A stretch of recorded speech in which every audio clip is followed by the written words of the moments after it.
This is Daniel with Android Central, and today we're asking an important question. What's the cost of innovation? I'm not talking about physical price, but the long-term cost of making a decision and being forced to stick to it. 2 years after Lenovo-owned Motorola unveiled the modular Moto Z with its line of snap-on Moto mods that add everything from portable projectors to booming speakers to useful batteries, we have the Z3 Play, which, despite a larger 6-inch screen, retains most of the qualities of its predecessor, the Z2 Play. And it has to. That's the cost of supporting Moto mods for a third year. Moto mods are a fixed height and width, which means the Z3 Play shares nearly the identical dimensions to the Z2 Play. It's tall but not unwieldy, and narrow enough to palm but not use comfortably in one hand. At 6.75mm thick, it feels almost too thin to use without a Moto mod attached, but that's the point. This phone is a vehicle for Motorola's innovation. Motorola did what it could with its self-imposed constraints though, stretching the 1080p AMOLED screen to 6 inches with a modern 2:1 aspect ratio, reducing bezel in the process, and knocking the fingerprint sensor off the front. But whereas most companies would move said fingerprint sensor to the back of the phone, the cost of innovation strikes again here, forcing Motorola to either get rid of it altogether, which isn't an option right now, or move it, Sony style, to the side of the phone. What's weird about this setup is that unlike Sony's Z5 series, the fingerprint sensor doesn't pull double duty as a power button. That button has been punted to the left side of the phone, a strange and potentially problematic decision given that it's the only way to shut off the screen. Like the Moto G6 series, the Z3 Play has a back covered with Gorilla Glass 3, which looks nice but will probably scratch more than the aluminum of the Z2 Play. The phone's sides are Series 6 aluminum, and the buttons feel exceptionally clicky and responsive, something I'm very happy to report. Less ideal is the single front-facing speaker and the lack of a headphone jack, which marks the first time a Play series device hasn't had one. Given that last year's Z2 Play, which was a ½ mm thinner, retained the popular jack, the removal is definitely a disappointment. Even more so because the 3000 mAh battery isn't any larger this time around. So the phone is slightly thicker than its predecessor but has the same amount of battery. So why does Motorola promise better battery life? Because the Snapdragon 636 inside the phone is more efficient, in addition to being more powerful, and Motorola's build of Android 8.1 Oreo is as lightweight as ever.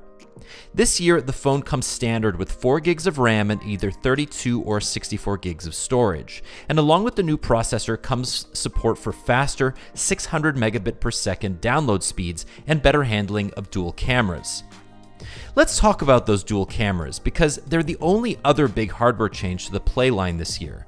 The primary is still the same as last year, a 12 megapixel sensor with 1.4 micron pixels and a fast f1.7 lens, so we already know a few things about it. It does pretty well in daylight and pretty bad in low light. Motorola says we should see some low light improvements this year thanks to the improved image signal processor in the Snapdragon 636, but without optical image stabilization, I'm not holding out much hope.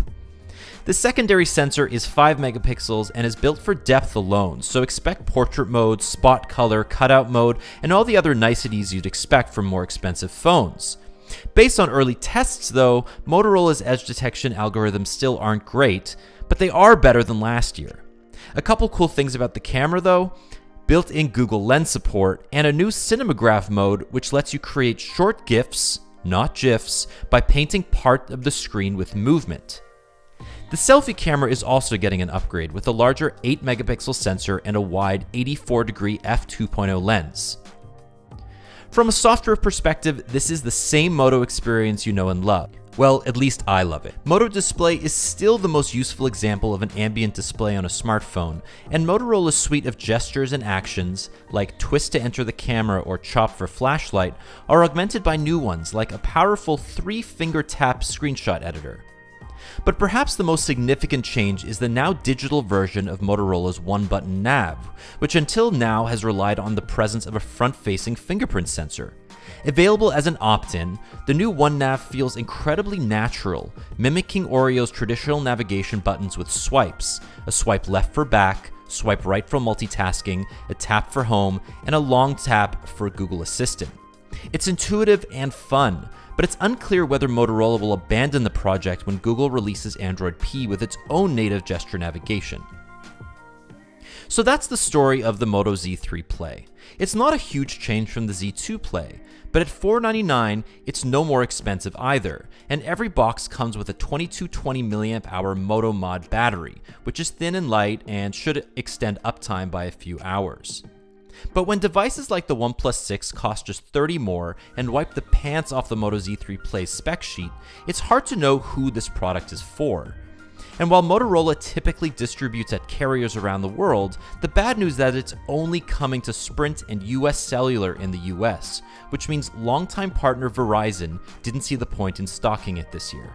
It'll also be available unlocked too, and in Canada at Bell, Videotron, and others.